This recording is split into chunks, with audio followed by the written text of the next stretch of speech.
nuo pat mažens aš turėjau tik tai 2 svajones. Aš žinojau, kad aš būsiu arba mokytoja, arba aktorė. Taip susiklosti likimas, aš dirbu savo svajonių darbą.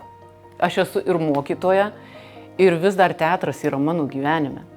Labai gražu pamatyti patį augimą, patį vaiko išdrąsėjimą. Nėra tikslas, kad jisai vaidintų, bet jau tai, kad jisai pirmoji pamokoje, jisai aš nieko nežinau, antroji aš nemoku vaidinti, kaip čia parodyti. O jis po pusės metų, tu žiūrėk, jisai visiškai kitoks. Labiausiai džiugina, kaip vaikai mato ir kaip tėvai mato. Tu aš su tėvais bendrauju ir klausiu, ar jūs atsimenat, kokios jos buvo pirmoje klasėje ir kokios jos dabar tapo lyderės. Tai tas ir yra smagiausia - užfiksuoti ir įvertinti pokytį. Ko gero, tai, kas įkvepia mane, tai požiūris ir mokėjimas per kūrybiškumą įkvėpti vaikus. Kristina yra be galo kūrybingas lyderis. Jos mintys būna kartais tokios, kai atrodo, neįmanoma.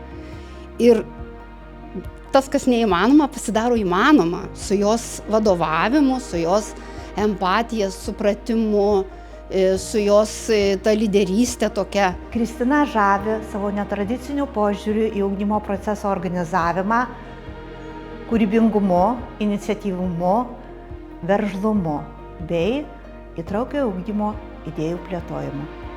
Kuo vaikas yra sunkesnis, ar kabutėse tas nepatogesnis ar ne, tuo aš atidžiau į jį žiūriu.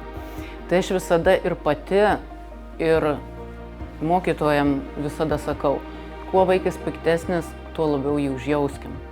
Ir yra svarbu tik tai vienas dalykas, kaip šitie vaikai mus atsimins ateityje. Tai, ką jis pasakys, kaip jis prisiminė mokyklą, arba tai buvo jo namai, arba tai buvo jo pragarai. Tai mūsų yra tokia užduotis, kad jisai pasakytų, kad jam čia buvo gera.